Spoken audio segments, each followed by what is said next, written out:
Hey everyone, good morning. It is October 2nd. You're listening to the Mo News Podcast. I am Jill Wagner. This is the place where we bring you just the facts. We read all of the news and read between the lines so you don't have to. How is it October already? I know that is kind of a cliche thing to say, but really, where does the time go? So it's officially pumpkin season, college football season. We are totally in the swing of fall. I hope everybody had a great weekend. As you could tell, Moshe is still out. He is on paternity leave, enjoying some quality time with his new daughter, Olivia, and his wife, Alex. I did a FaceTime with them this weekend. Everyone is doing great. I do have a couple of great guests lined up for this week, including Lauren Brody. She wrote the book, The Fifth Trimester. I'm really excited to talk to her about the potential government shutdown and all things women in the workforce. So that is later this week. For now, though, another solo show and tons of news to get to. Shutdown averted, but for how long? And why Speaker Kevin McCarthy's job could be in jeopardy. Plus, today begins a new term on the Supreme Court. What cases they could be looking at. Also, student loan payment resumes for 40 million Americans, the ripple effects that will have on the economy. And Senator Dianne Feinstein of California dies at the age of 90. We'll look at her legacy and what happens to her seat. Plus, New York City drying out after severe flooding, but is the city ready for extreme weather? Nearly 30 years later, someone's been arrested for Tupac Shakur's death. What we know about him. And why we are never, ever, ever going to stop talking about this. Taylor Swift at MetLife Stadium to watch Travis Kelce. We've got the tea. Plus, I'll have on this day in history. All right, shutdown averted by minutes. Literally, it was a chaotic weekend in Washington. The government nearly shut down. And as of this morning, House Speaker Kevin McCarthy could lose his job. Here's how this all played out. With 32 minutes to spare, Congress narrowly avoided a government shutdown by passing a stopgap or temporary funding bill at current spending levels before the clock struck midnight on Saturday. On this vote, the yeas are 335, the nays are 91. Two-thirds being in the affirmative, the rules are suspended. The bill is passed, and without objection, the motion to reconsider is laid on the table.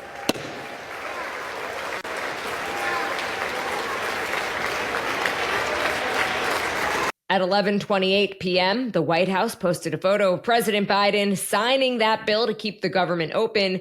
And again, because it's temporary, this measure will only fund the government for 45 days. So we get to do this all again right before Thanksgiving. But President Biden urging Republicans not to wait until the 11th hour again. Quite frankly, I'm sick and tired. I'm sick and tired of the brinksmanship. And so are the American people. I've been doing this, you all point out to me a long time. I've never quite seen a Republican Congress or any Congress act like this. The House passed that bill at 2:45 p.m. on Saturday in a 335 to 91 vote. The Senate followed at 9 p.m. with a final vote of 88 to 9. The deal came after weeks of infighting amongst House Republicans over whether they even wanted to pass a stopgap bill in their chamber. The final bill does include natural disaster aid, but no additional money for the Ukraine war or southern border security. In a statement, Biden said, "We cannot under any circumstances allow American support for Ukraine to be interrupted." But McCarthy said any lawmakers looking for more Ukraine funding will have to give in on border security funding as well. Getting both parties in Congress to agree on anything is near impossible these days. So to get it done and keep the government open, Speaker Kevin McCarthy had to side with moderate Republicans and Democrats. And that infuriated the far right. Hardline conservatives say that by working with Democrats, McCarthy broke concessions that he had made to them when he was vying for their vote during his lengthy speaker vote back in January. You might remember McCarthy had to make some pretty extreme promises to the far right when he was desperately trying to win the speakership. He actually went through 15 rounds of House votes before being elected speaker. Now, Republican Congressman Matt Gaetz of Florida, he is one of those far right Republicans who believes that McCarthy did not hold up his end of the bargain. Well, he says he's going to be bringing a vote to the floor to try to oust him from the House's top leadership position. And yes, he could do that by himself. The measure is called a motion to vacate the chair.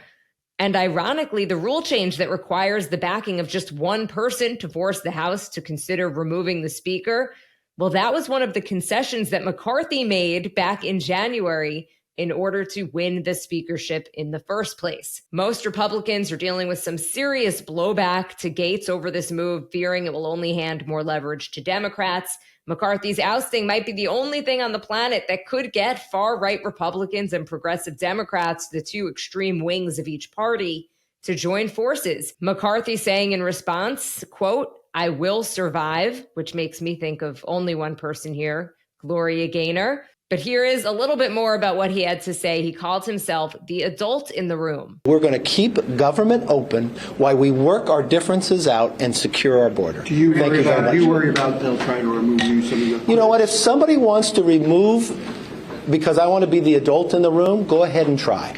But I think this country is too important. I mentioned chaos, right? Well, if waiting until about a half an hour until the government shut down to get a spending bill passed wasn't chaotic enough, at one point, New York Democratic Congressman Jamal Bowman, he was caught on camera pulling the fire alarm in the Cannon House office building. That was just as Democrats were seeking to delay a vote on the Republican stopgap funding bill. He says he thought pulling the fire alarm would help him open a locked door to an emergency exit.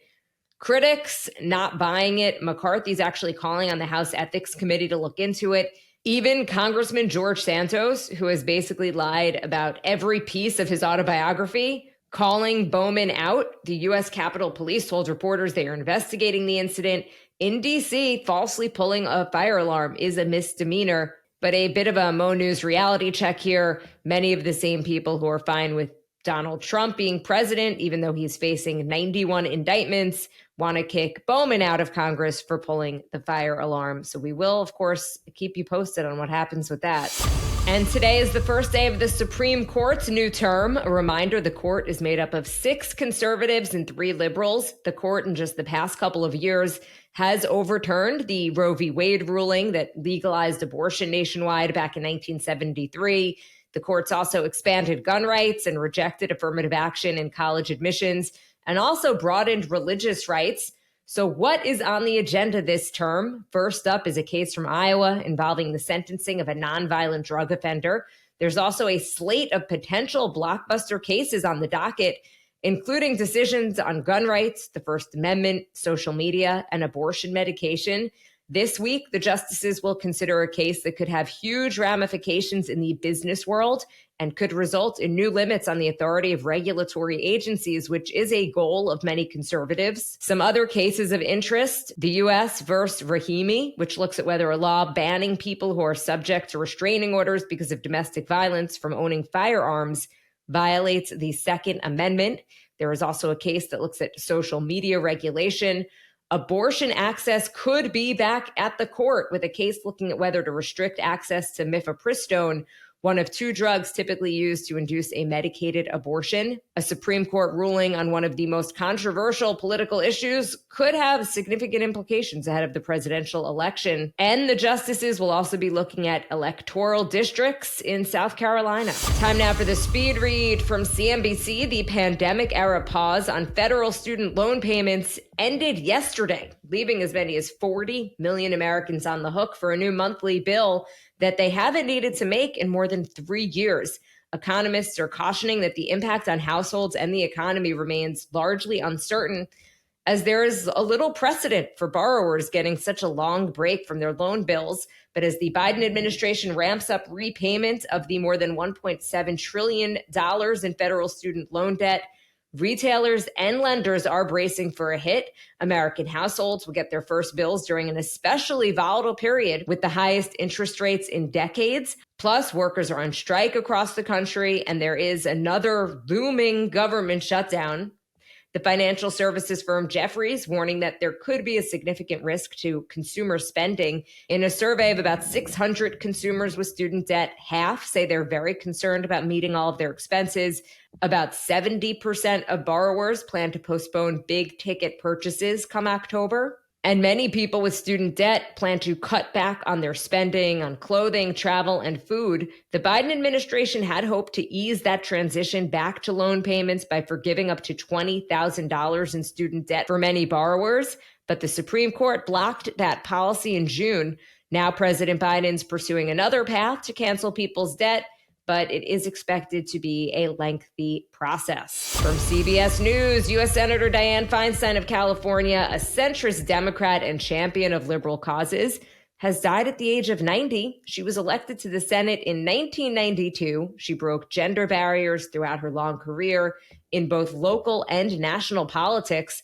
Feinstein was the oldest sitting U.S. senator. She was a passionate advocate for liberal priorities important to her state, like environmental protection, reproductive rights, and gun control.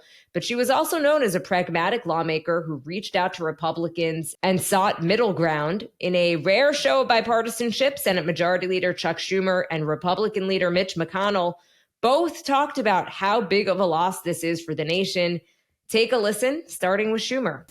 Dianne Feinstein was all of this and more. A friend, a hero for so many, a leader who changed the nature of the Senate and who changed the fabric of the nation, America, for the better.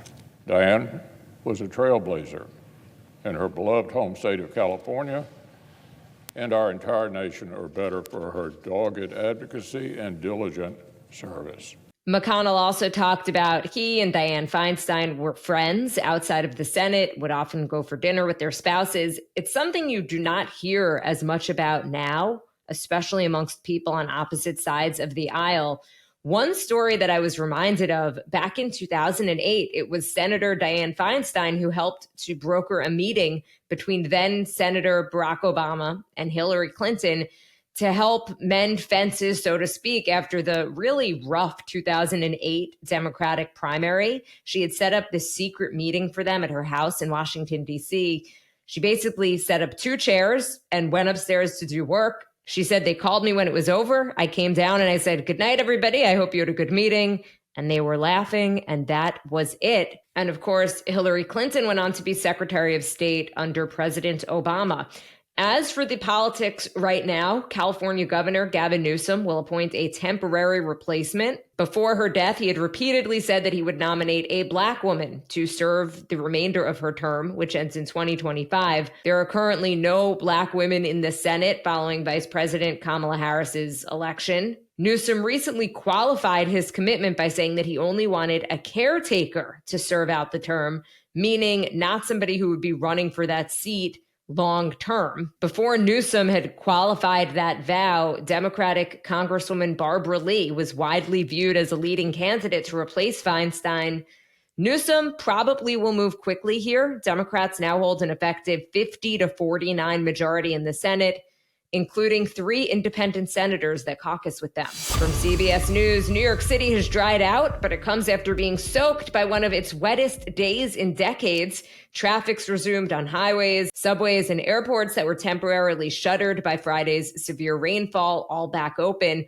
Record rainfall, more than 8.65 inches, fell at JFK Airport, surpassing the record for any September day set during Hurricane Donna in 1960. Parts of Brooklyn saw more than 7.25 inches, with at least one spot recording 2.5 inches in a single hour, turning some streets into knee-deep canals and stranding drivers on highways. This deluge came 2 years after the remnants of Hurricane Ida dumped record-breaking rain on the Northeast and killed at least 13 people in New York City, mostly in flooded basement apartments.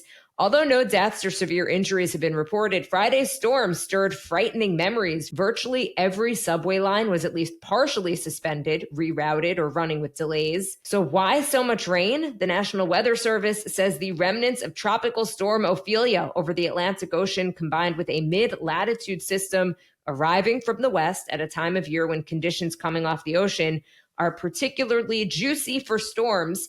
From USA Today, Friday's rainfall once again highlighting city infrastructure not equipped to handle increasingly common extreme weather events. Officials said the city's sewer system is not built to withstand the amount of rainfall seen on Friday. The MTA chair says the system was designed long ago for a rainfall at the rate of 1.75 inches per hour, and we are now consistently getting more than that.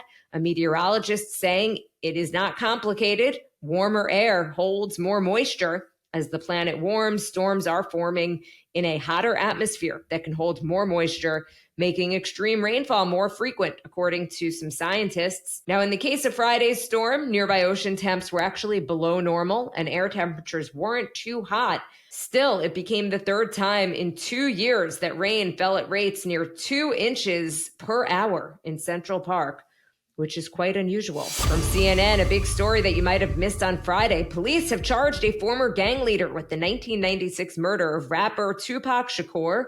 This is a breakthrough in a long-running case still gripping the public. The New York-born hip-hop legend shot 4 times when he was just 25 years old in a drive-by attack in Las Vegas. On Friday, Nevada's grand jury indicted Dwayne Kefi D. Davis. He is now 60 years old on 1 count of murder with a deadly weapon.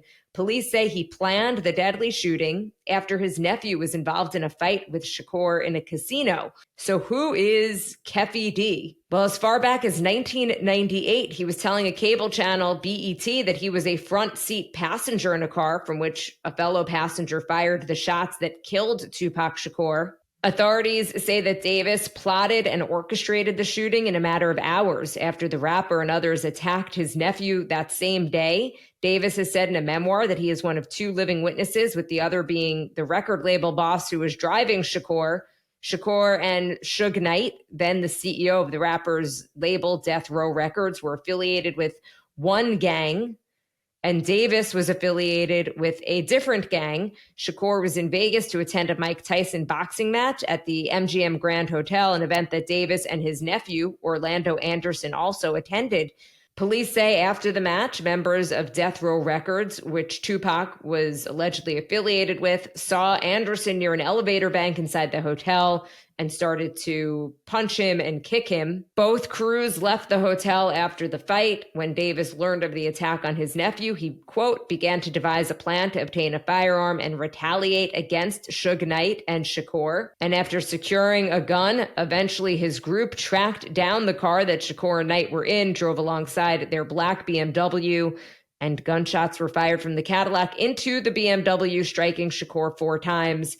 The rapper died 6 days later. Now, apparently, the decades-old case gained renewed focus in 2018, particularly because Davis himself was talking about it publicly, and there was the emergence of some new information. So Davis had participated in a 2018 Netflix documentary on Tupac's homicide, and he also released his memoir in 2019. Police say that he began to go out publicly to boast about his involvement in the murder, and that was what led law enforcement in Vegas to take another look at his claims. So ultimately, they say that he, quote, talked himself right into jail. And finally, from the Associated Press, Taylor Swift couldn't shake off another chance to watch Travis Kelce on the football field. The 12-time Grammy Award winner arrived at MetLife Stadium about 40 minutes before kickoff Sunday night to watch Kelce and his Kansas City Chiefs take on the New York Jets. Swift was wearing blue jean shorts, a long-sleeve black top, and a leather jacket,